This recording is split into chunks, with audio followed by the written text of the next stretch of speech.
Hello, everyone, and welcome back to the Soulful Intuitive.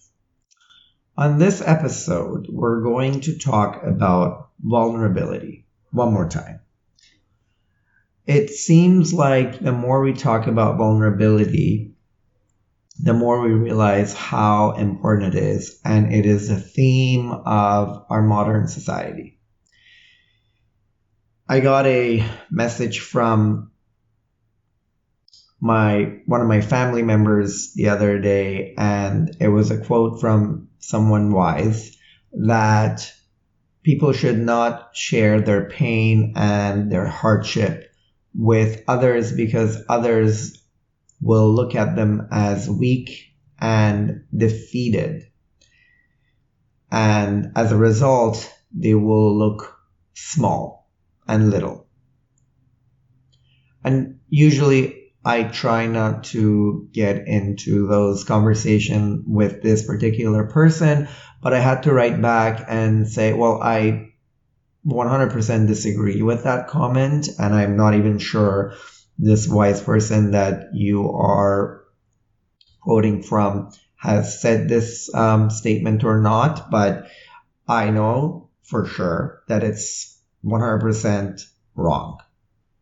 Because if you're not vulnerable, if you're not sharing your life, and life is a series of ups and downs, and what you're trying to hint at is we only have to share the up and the happy and the upbeat and the success stories with others. But we can't share the down and the downer and the sad or frustrating or embarrassing parts of our lives with others. So if we don't share our whole life with others, how can we form a bond? How can we have a genuine, lasting bond with other human beings? Which is the story of our lives, especially for a lot of men who get together and talk about the ball and the game and the girl and the boy and their success stories and how much money they've made and what's their new car and gadget and, their new shoes or their recent trips. But that's pretty much it, right? And if they've had a couple of drinks and God forbid someone in their group wants to share something sappy, they shame that person or they just don't engage because they find it weird or too much or a buzzkill. And they're not to blame because they were not always like that. The vulnerability was trained out of them. And that specific family member whom I love, and I know that he means well, is living his life based on that motto that you don't share, you don't explain. And God forbid if somebody wants to explain something or express something, this person gets so uncomfortable that almost wants to lash out at the other person who dared to be vulnerable. Because in our society, we can handle realness. That's why we put filters on everything. Because being real is no longer mainstream.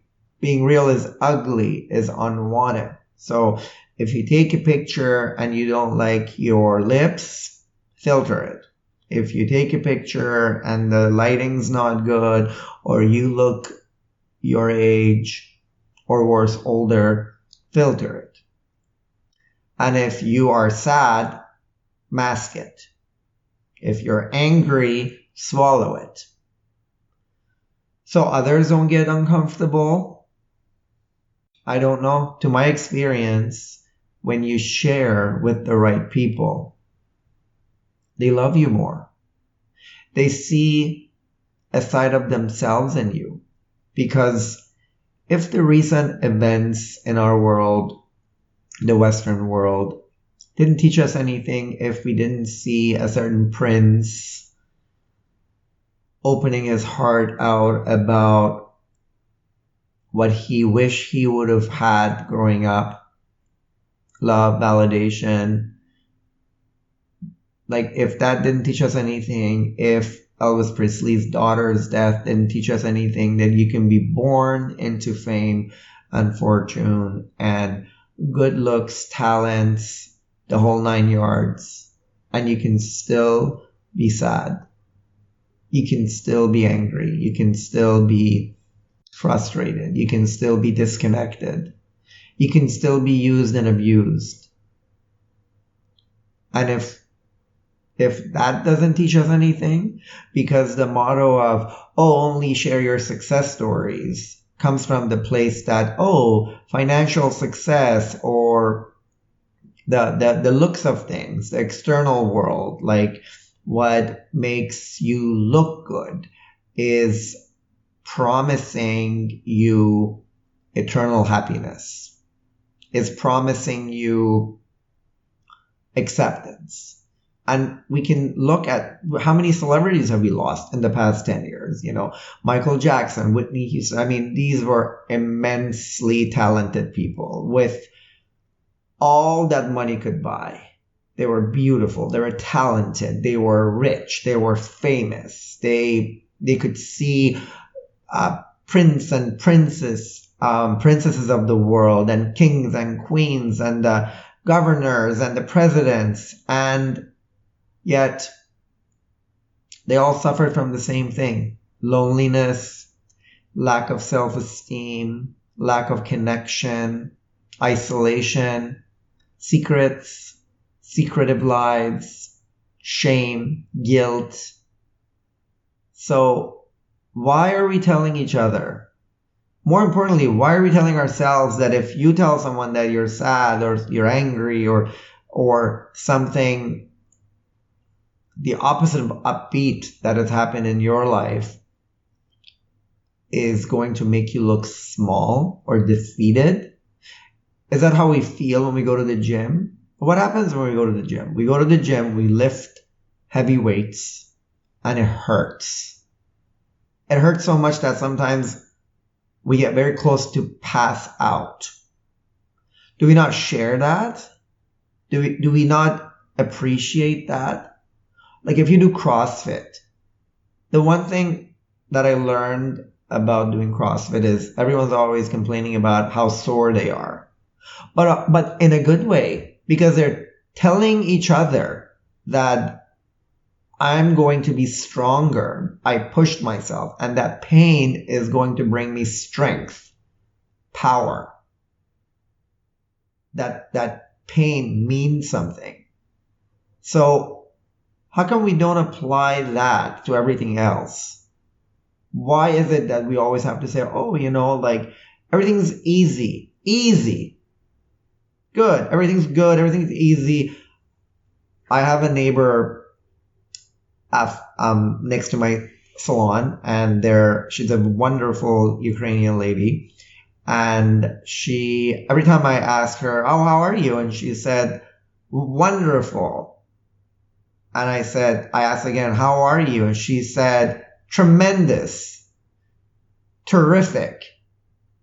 And after like a year, I asked her, why do you say that all the time? She said, well, when we moved from Ukraine here, and they have a shop, so when customers would ask me, how you doing? How are you? And I would say, well, like I miss my family, or today I'm sad, or I'm a little homesick, or I'm just having a great day. So then somebody stopped her and said, listen, when we ask you how you're doing, what you really want to say is terrific, wonderful, amazing. Nobody wants to hear the other parts of your life. And that is the story of our lives.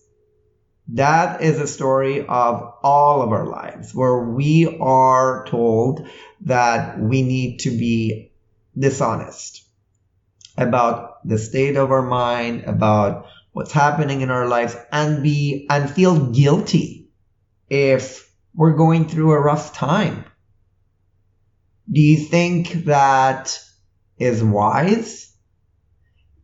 You know, diamond doesn't turn to diamond after being pressed for a long time under a lot of weight. And then we find it, and then we chisel it, and then we adore it. But diamond doesn't turn from normal carbon to that sparkly thing that we value so much under easy circumstances. So to think that we want to tell the world that we're not from this world, that we don't follow the same laws and rules of this universe, is very immature. And the next time we want to connect with someone, even if we ask them, okay, how are you? And they say, terrific. We can just ask again, but really, how are you? Is everything okay? Your family's okay? Is your health okay? And then if they were still shy to open up, then maybe we'll tell them something personal about our life. You know, just say, oh, you know, like, I went to the doctor the other day and I had an issue, so they ran some tests. And then you'll see how that level of vulnerability would melt the other person's sheet of ice, that invisible wall. And then maybe they'll open up, and maybe they won't. But you are giving them the opportunity to do so. And we should also make it our duty to intentionally talk about vulnerability with our friends, with our families, with our coworkers. Because most people, when you talk about vulnerability, are like, huh? Like a topic they never heard of. They think it's a new fad. It's not a new fad. There's so many words that are kind of going around a lot, you know, vulnerability, narcissism, toxic this and toxic that, and for a reason.